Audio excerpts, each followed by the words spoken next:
that's also the thing, right? That we don't need even the laws to keep censoring us. We have to keep doing self-censorship just to exist in the same spaces right? as these other communities. Even in the educational spaces, I feel that feminist perspective also seen as that if you are as a feminist, you should not wear a short cloth or sleeveless cloth. If you wear a sari, that will be the perfect feminist.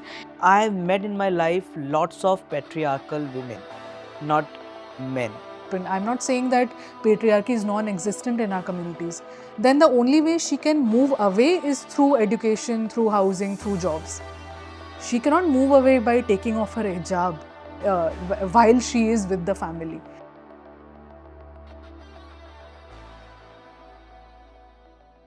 I think for the final round of reflection that I want us to think about, I would like us to talk about, like, beyond. I just want to hear all of your opinions, beyond just the laws are getting framed. The laws are getting framed to make sure that there's a huge, like, anti-gender, growth in the anti-gender movement, and there's a growth in the alpha male toxic masculinity. There is the whole. So at the same time, there is also, like, a more of a softer approach to it, not just to back up by the legal laws, but also in terms of, like, social media's take on, the alpha male podcast, and social media take on, like, glorifying housewives and how this is the way to go. And there is also, like, and also even everyday people that you meet, even in very intellectual spaces or even woke spaces, they are finding it okay to say things there are not, there is no shame anymore in saying. There is because they know that there is a more of a, not just an Indian acceptance of it, but a global acceptance of it, because now they're seeing on social media that, even in the US, there are a lot of people that like this idea. So do you is there what is your opinion on that growing phase, even in the terms of the internet and the social media, and maybe that is going part and parcel with how the laws are coming up? We have, like, every what are the laws coming in that is only policing us, right, at the same time? Because I like to also say, like, in terms of, like, even from even in many of the tribal communities in the Northeast, there is a question of your tribalness, right? If I, as a woman, marry somebody who they see as an outsider, then I lose my tribal identity, or my child cannot have that tribal identity, the child that is born out of this union. And it is done in the name of protecting tribal land, which is, yes, that it is at the risk of a loss, and then it is at the risk of being gentrified or taken over. And that fear is a very real fear. But the answer to that fear is to police a woman, a tribal woman, and her choices by her own community, in the name of saving the tribal land and the community and the indigenous knowledge. And there is a risk of losing all of that indigenous knowledge. No one is denying that. But why is the cost to be borne only by a woman, only by a queer person? Why is the cost of saving the community always to be borne by the in the marginalized gender? Right. So if what I would like to hear, like, your closing remarks on these kind of trends that might be seen. Okay, let's start with you. Yeah. So, I think there's, as you said, there's a global sort of shift towards anti-gender, anti-progressive movements that basically aim to bring women back, whatever progress we have made in terms of gender, just bring them back. And in India, there's the whole thing of caste, and in caste, like, we know, if we read all of the great thinkers like Baba Saheb, we know that the sexuality has to be controlled in caste. So you stay in your whatever you are assigned, the hierarchy that you are assigned at. So in that, you don't go out of that. If you, for example, marry people from other communities, other castes, if you opt out of your assigned gender, if you make communities with people regardless of what their caste is, what their gender is, these will break certain ways of being, traditional ways of being, and they don't want that. So then you criminalize every way and aspect of like finding community that is not your native or not your natal family, not your just the community that you were born into, and you don't create solidarity amongst yourselves, you don't collectivize. And along with this, the social media thing that you talked about, like there is a sort of consensus building for this way of being where you are in your community, you follow all the rules of like you only fall in the binaries of gender, you get married, if you're a woman you get married, you have a child, more than one preferably, and you sort of know your place in a sense. Like all of these laws are basically designed for you to remind you of your place in the hierarchy of things. And then these social media trends, these reels, they aestheticize this life, the life that comes out of these restrictions, basically. All of these, like you said, like very domesticated kinds of life that women are glorifying, a certain kind of influencer is glorifying on social media, that builds consensus. Young women, they might see it and they'll feel like, yeah, ye to acha hi lag raha hai, this looks good. Maybe this is not so bad. Maybe, you know, maybe this is, I can go for this. Yeah, maybe I should listen to my parents about marrying right after school. Yeah, maybe arranged marriage is not so bad. Maybe marrying into my caste is not so bad. You know, there'll be a really pretty background and there'll be a nice song. And there'll be like pretty clothes and makeup and like it's very romanticized that you're getting up like 5 a.m. in the morning and serving the family and like doing that routine. And maybe you had to leave your education, but it's okay because you're so happy right now in your marriage. That is the sort of thing that is happening. And then, like as we discussed, there are a lot of women who push back against this as well. We can see that in the comments section. I think Komal mentioned that women are like, no, actually, you know, this doesn't make sense to us. But then on a larger level, younger people especially get influenced by that kind of thing because it's also a very online generation and they engage a lot with reels and this sort of a format. So unless there is a lot of pushback in educational institutes, teachers telling you that no, actually, you know, you have to build your life, you have to be, like we can't be going back on all the feminist progress, on all the anti-caste progress that we have made against this sort of thing. But we keep coming back to the basics because, you know, these sort of things keep resurging. So, yeah. Komal, do you have anything to add to that? Yes. So basically, when we like open the Instagram, the home page itself, the aesthetics are there itself. Like in the aesthetics itself, of course, they're showing that morning routine of the 22-year-old arranged marriage bahu. But what they don't show is that they don't show that she's a woman and she's saying that I'm happy in this marriage. She's not showing that she's from the upper class, from the rich class she's coming. As a Dalit woman, I'm managing both. I'm managing my domestic also and my work outside also. I have managing my education of my children also. That you are not showing, that you are just with the particular some shorts, you're showing a very perfect life. But in the comment sections, the girls are like, it's encouraging me to study. So, It's having the opposite effect. yes, but the men are replying in the comments. They're like, oh, now the feminist agenda is going to come. They're going to say against this arranged marriage system. And of course, the bad comments like R word they use for them if that type of narrative is coming. So I just feel that through this social media or through the songs we are having around or the music videos we are seeing, through this people what they are seeing is that they perceive it, and through this perception they make some assumptions in their mind. They assume that okay, if some like for example, even in the educational spaces I feel that feminist perspective also seen as that if you are as a feminist you should not wear a short cloth or sleeveless cloth. If you wear a sari, that will be the perfect feminist.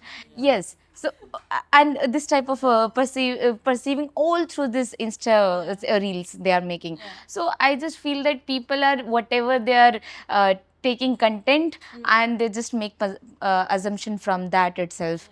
And that I feel No, bro, you should study. Just go study. Bro, please don't assume this thing. Yeah. And I don't know, the women also in the social media are put for some as a uh, like this capitalism thing. For example, like I personally feel, when I come from the village from here, I personally feel this idea given to me, self-independent, having a 1 BHK house and living at my own is a peaceful thing I will ever do, and my job I will do. But this also fully captured by capitalism in a manner that, of course, housing is difficult, of course in the job sector it will be very difficult things for you. So that dream also now is a commodified dream. So women, for example, women, even if they are asserting their freedom, capitalism capturing it also. Yeah. So I personally feel that through this Instagram thing, people really perceiving a very different side every time. They are not seeing it as a whole system that is being created through this social media, and this alpha man perspective that male dominate. My God, I'm just saying that even this spaces where the educated people are there, they itself say that no, I'm a very progressive man, I'm a very liberal man, but there should be something like in the traditional, na, it will feel better. Like you will, you will, if you like in the political life also, if you are coming now, come in the sari, and then you will perceive as a very best candidate. Or even if you're coming in the activism spaces, academic spaces, like I can wear sari, it's my choice. But the way they are portraying it is, then I'm understanding they are portraying it in this manner.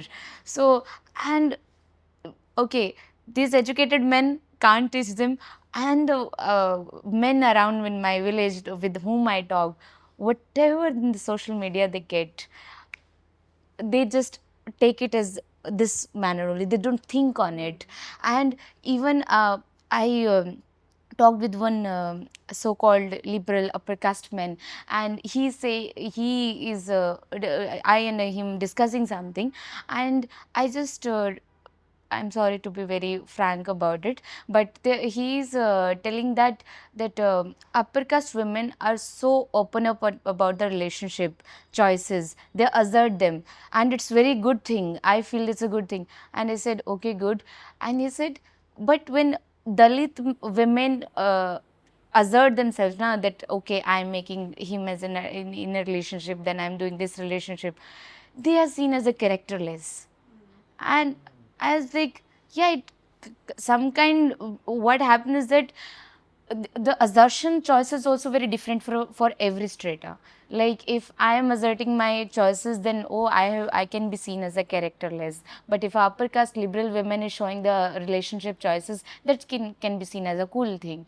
So whatever I just want to say in concluding manner, that this Instagram thing and the social media and these are all the things made, these things make perceptions inside the mind of the people, and they just perceive it in this manner only. They don't think about it. They don't understand the whole larger perspective about it, and that's why this anti-gender narrative all the time created. But yeah, I get what you're saying also. It's not just about what the content is, it's about who's making this content. Because yeah, we do know that if it was not an upper class woman making that, if it was like a tribal woman, a Dalit woman, or a trans person or a queer person making it, they'll be like, why are you making your lifestyle, trying to shove it down our throat? Exactly, Yeah. yeah. But over here suddenly everyone's like, yeah, yes, yes. let's go for this. There's example of Pooja also, I think, and currently that is in Instagram very famous, Pooja. But I from just also want village. to interject that we're also at the same time, we're not saying that we understand that for a lot of people these are the best choices that they can make in their situation.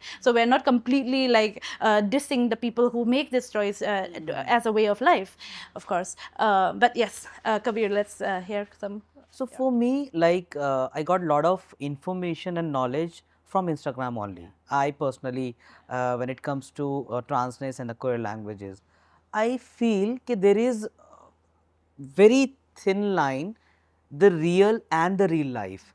For me, I can see lot of people, lots of my community people, they are living life on Instagram. But when it comes to real life, we are like figuring out इस दरवाजे से बाहर कैसे निकलना है आज. We are like in this cage. So camera rakha, I am showing myself, this is my body, this is how I really want to live, this is my pronoun and these that. But जब मुझे घर से बाहर जाना है for my study, for my job, for accessing just like fruits or vegetables from market, it's gonna be a challenge for me. And I have experienced this. And I experienced this for approximately 6 years of my life because I know कि मुझे घर के roof पर अगर अपने कपड़े सुखाने और धोने भी जाना है, so I used to wait like कि 8 बज जाएं, अंधेरा हो जाए, then I'll go. And कि मुझे घर से सुबह सुबह बाहर निकल जाना है with the mask and I'll come even at time by 9 और 10. अगर आई नो कि अगर घर पे आज कोई रिलेटिव है, आई विल कम लेट और आई विल से कि मैं आज किसी फ्रेंड के घर पर हूँ, चाहे मेरे पास कोई काम हो या ना हो. सो फॉर मी ये जो alpha man and domesticated life, the marriages and all that song, for me it's like this is not, I'm not gonna have this life. When I was a child, I used to think कि marriage, we all like शादियों में जा रहे हैं, we are celebrating festivals, we are going for shopping, particular clothes and particular things according to your choices and gender. But for me it's like कि मुझे तो ये चाहिए. And if we are going in marriage and people used to ask like your relatives क्या बनोगे and when you are gonna marry और क्या देखोगे, जब मेरे पेरेंट्स से पूछते थे कि do you have any plans for your kids like marriage और स्टडीज़, तो जब मैं ओवरहेड करता था मुझे लगता था ये क्या होने वाला है. When I will be like may be in my 20s और 30s, तो शादी का होने क्या वाला है, मुझे किससे करनी है और कैसे करनी है, क्या मैं बता पाऊँगा. सो मे बी वो स्पेस होना चाहिए था to talk with my parents और my relative, my professors, my college system के स्कूल्स में कि क्या हम फैमिली स्ट्रक्चर्स जो हैं, फैमिली में किसको देखते हैं. फैमिली में देखा मैंने पेरेंट है, हम जो स्ट्रक्चर देखते हैं जो और बना हुआ, but families could be a बहुत लाइक उसका कोई एक लिमिट नहीं है, क्राइटेरिया नहीं है कि the like man women this is the only way of Definition of what a family, yes yeah. Exactly. So for me the real और रील में वो कॉन्ट्राडिक्टरी रहा है. Even though now for me is like who is an alpha man. क्या कभी life में in future after few months और years क्या मैं अल्फा मैन में काउंट होऊंगा, whether like I am a short और not as a six pack person. So like it's like तुम आदमी बायोलॉजिकल नहीं हो, so you are not a man enough, not enough छोड़ो मैन ही नहीं हो. So this lot of things around it. So for me it's like के मैं किसी और वर्ल्ड में हूँ और ये वर्ल्ड किसी और एरिया में है. सो वो जो मैच है, सो मुझे लगता है इस लाइफ में तो there is no gonna match for me कि मैं रियल और रियल लाइफ को कनेक्ट भी कर पाऊँ. सो या that's the constant battle for me in between the real thing and the real thing. Yeah. But unfortunately, even if you document the real thing, you document the everyday struggles of being a trans man, you won't get the audience for it. No. Yeah. I remember कौन I सुनेगा? put it one story a few years back. My mom said to me कि ठीक है, whatever you are doing, you're doing. Why you need to put it on your status? Why you want to showcase these things to like people around yourself? And since then मैंने WhatsApp status लगाना छोड़ दिया.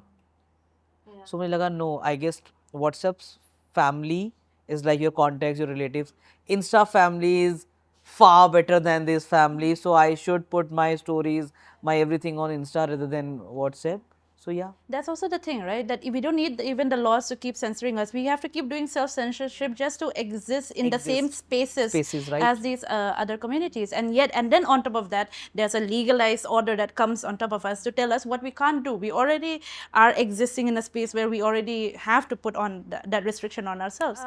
There is also like always, unfortunately or fortunately, a lot of our vocabulary does actually come from the Western ideas, right? Like even like the terms that we have to use in terms of like self-determination, and like you mentioned, like the whole when you mentioned about when you introduce yourself as a trans person, and the other person said, yes, I know Kabir is a trans person, he's very transparent. Yeah. Yeah.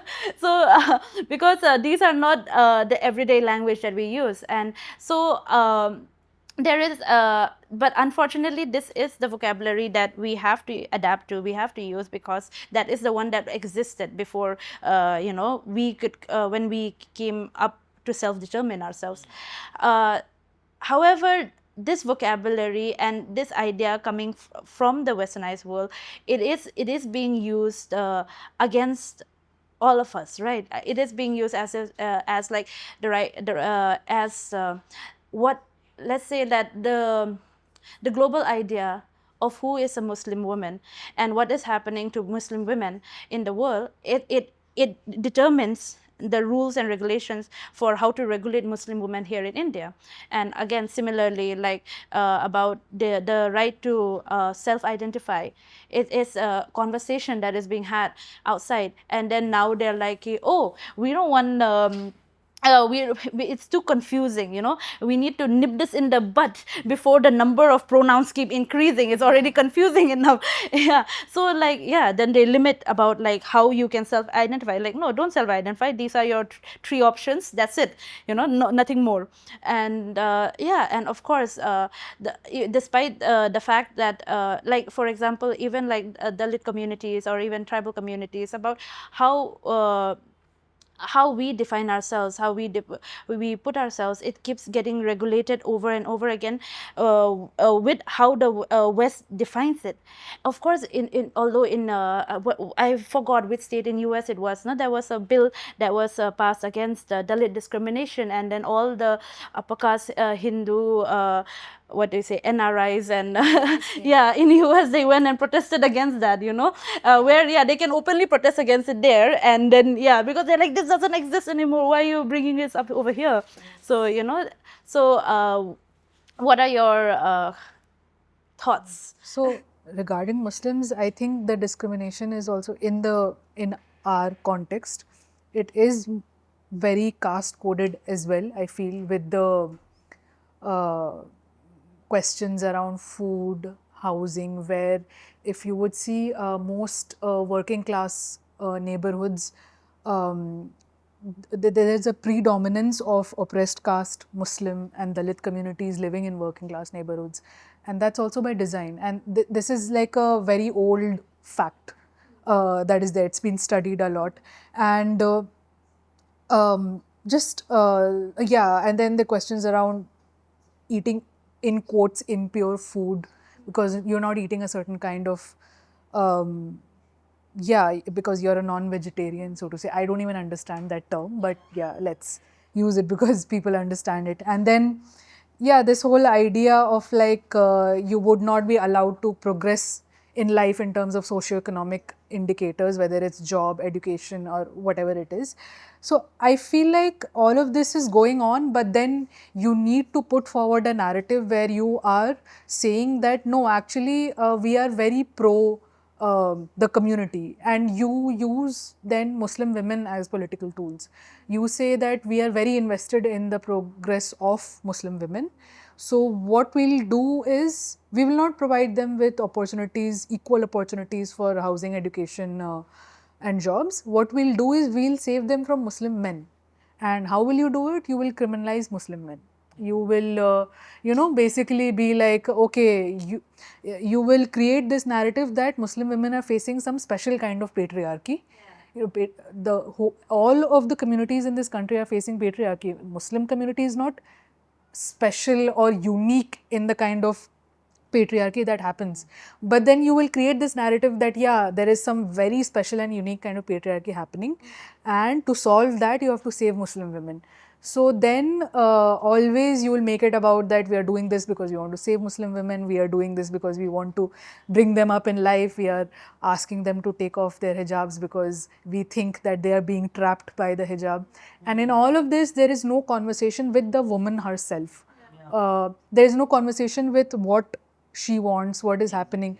And in a hypothetical situation, if we imagine, say, a family where the woman in question is being forced to do things that she doesn't want to do, it could happen. I'm not saying that patriarchy is non-existent in our communities. Then the only way she can move away is through education, through housing, through jobs.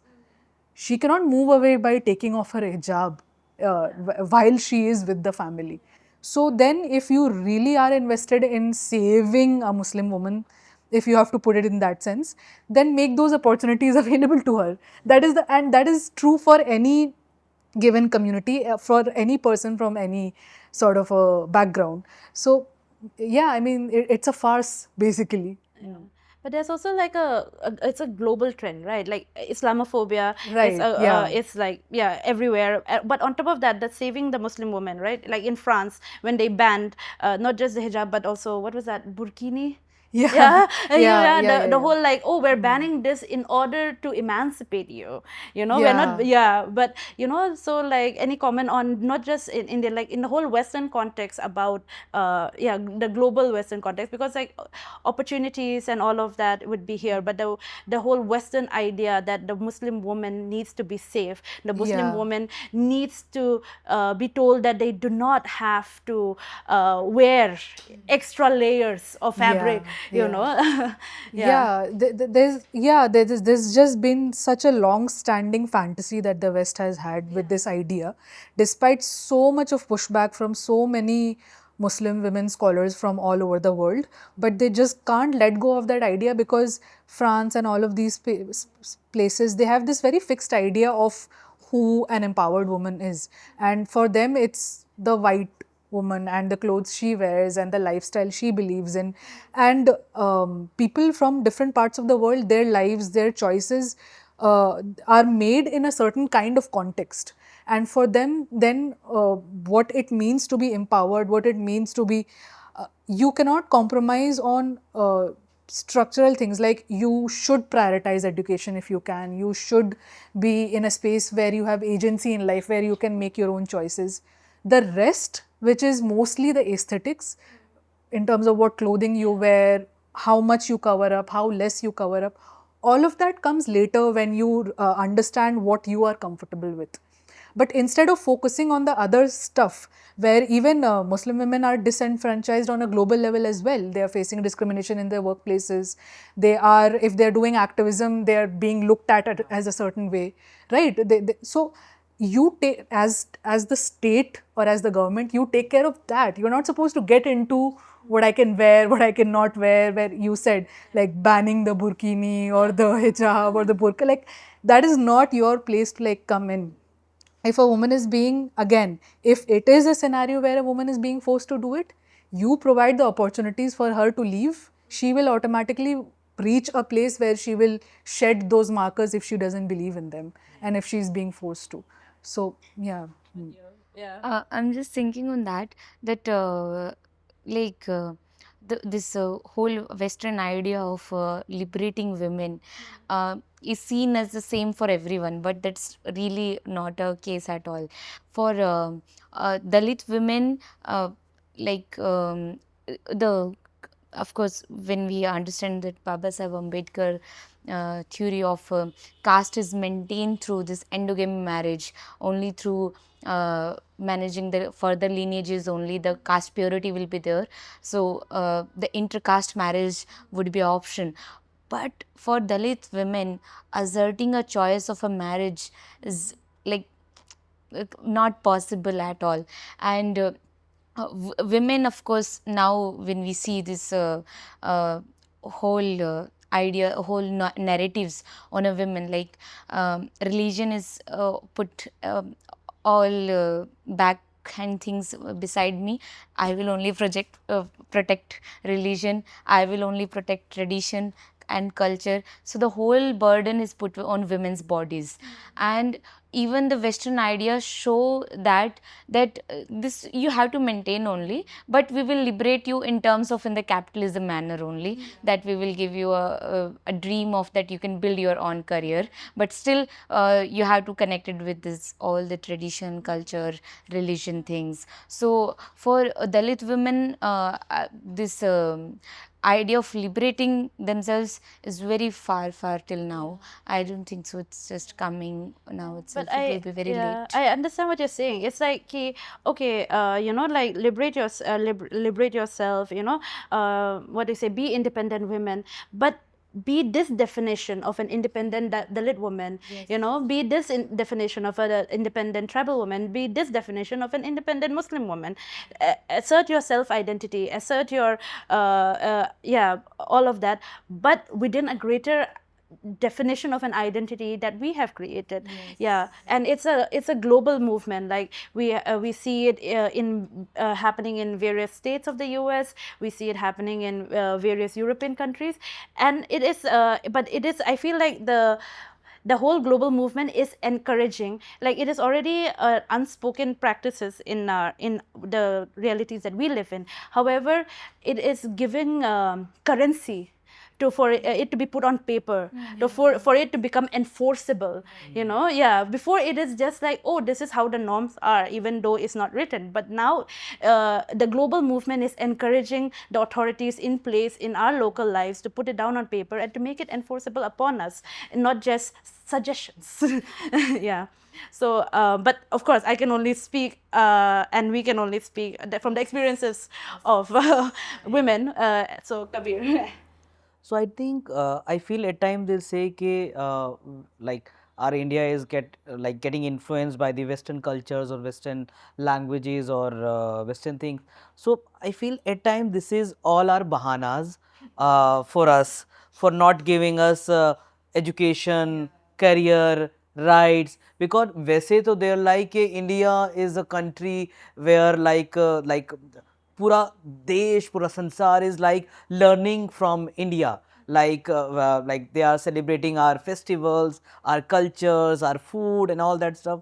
But when it comes to give equal rights, and when it equals right, what I'm saying, it's not for trans person or some different identities.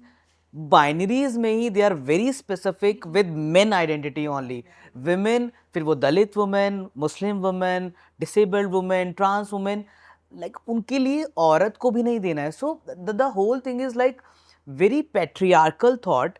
Or patriarchy doesn't come with binary or gender identity. That's the whole identity, whole thought process. And I'm seeing this patriarchal thought in this is personally my experience only. I have met in my life lots of patriarchal women, not men.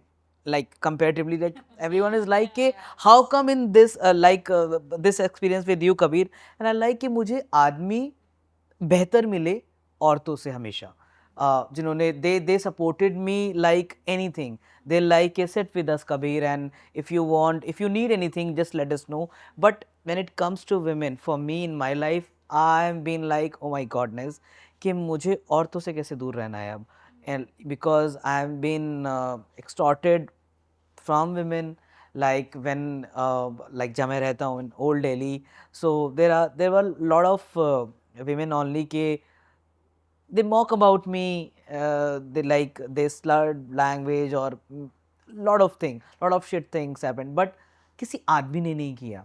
And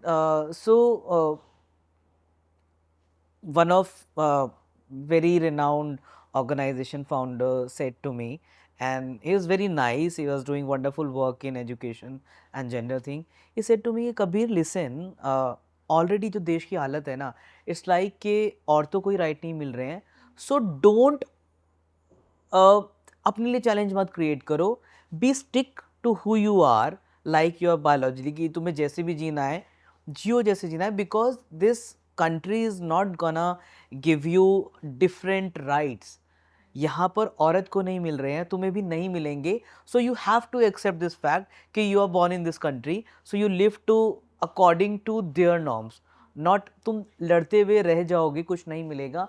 so it मुझे लगता है कि जब मैं बहुत ज़्यादा largely कि मैं कहाँ से आ रहा हूँ, am I privileged enough in terms of family, education, career? No.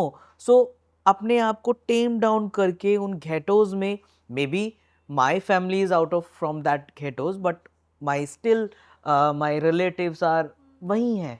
So whether I should take my call as an individual or as a community wise or as a family Dalit orientation wise, so मुझे लगता है मेरे लिए बहुत सारा काम है. It's a lot of work to do in this one life.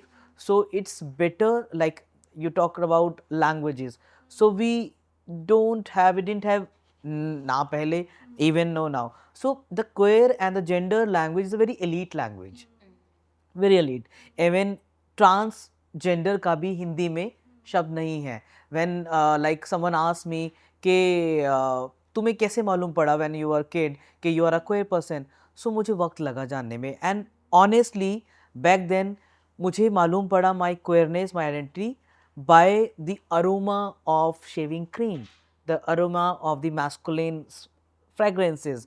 Words तो नहीं थे ना, मेरी जैसी बात नहीं हो रही थी. The aroma made me feel like, oh, I am a different from this pond's particular color or cream. So this is how I felt more comfortable. I'm feeling more comfortable, and through art and expression and through storytelling, क्योंकि words तो मेरे पास आज भी नहीं है. मेरे पास आज भी ऐसे कोई फ्रेम नहीं है कि मैं 10 लाइन हिंदी भाषा में या पर्टिकुलरली हरियाणवी भाषा में, वेदर लाइक अगर हम और भाषाओं में आए तो नहीं है, सिर्फ इंग्लिश की भाषा में है. सो मेरी फैमिली नहीं समझती, मेरे जहाँ मैं रहता हूँ वहाँ नहीं समझते. मेजॉरिटी ऑफ अगर हम बात करें कि हिंदी अगर भाषा है और इंग्लिश लैंग्वेज का एक्सेस भी, मुझे भी वक्त लगा ना, 28 साल लगे टू नो ये क्वेयर का मतलब क्या है, टू गेट दैट डिक्शनरी और डालने में. सो मिलता है आर्ट इज़ अ मीडियम जहाँ मैं एक्सप्रेस कर पाया, अपने आप को बता पाया. सो नाउ इट्स लाइक कि उसको मैं लेके जाऊँ. So western culture, whether Indian context, whether XYZ context, तो मुझे लगता है कि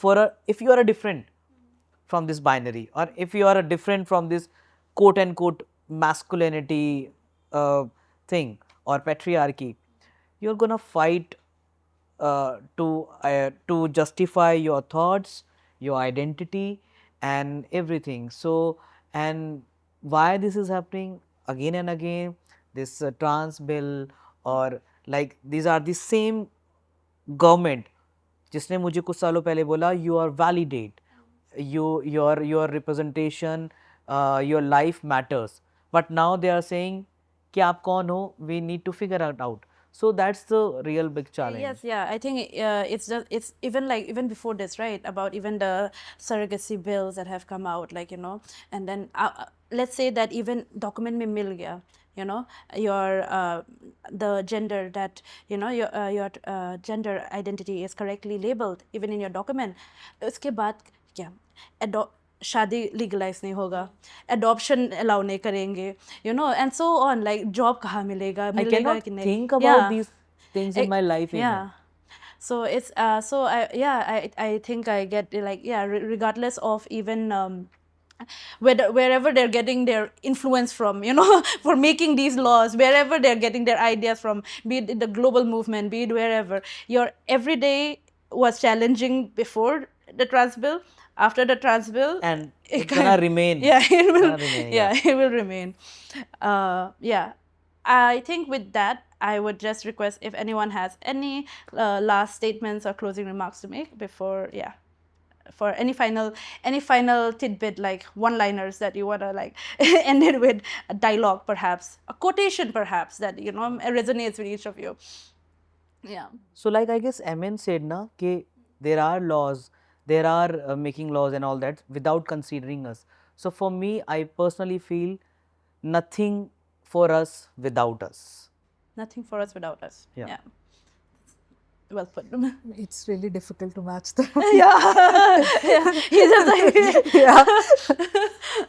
But no, yeah, I just want to say that I really enjoyed being here and listening to like Kabir and Komal and you as well and all your experiences. And yeah, I just had a lot of fun having this conversation. Yeah. Yeah. Um, yes, I mean, this conversation really so much better to listen each other.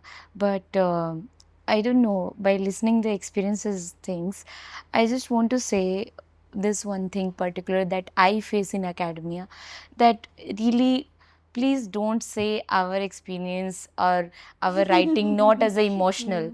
Okay, I can also write my theory. They just say that yeah, they just become as like our theoretic savior, that we will write these things.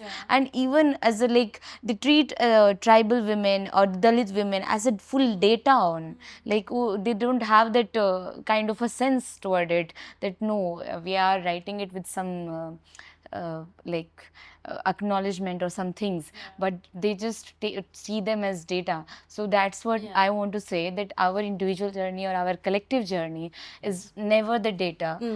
I don't want to be your data Yeah. at all. Yeah. Yeah, this is what I want to say. We are living human beings. Yeah. Yes. Yeah. I think I would just like to end with like, it was not that difficult for us to find one trans, one Dalit, one Muslim woman, one tribal woman. I think there's plenty of us out there. Give us a seat at the table.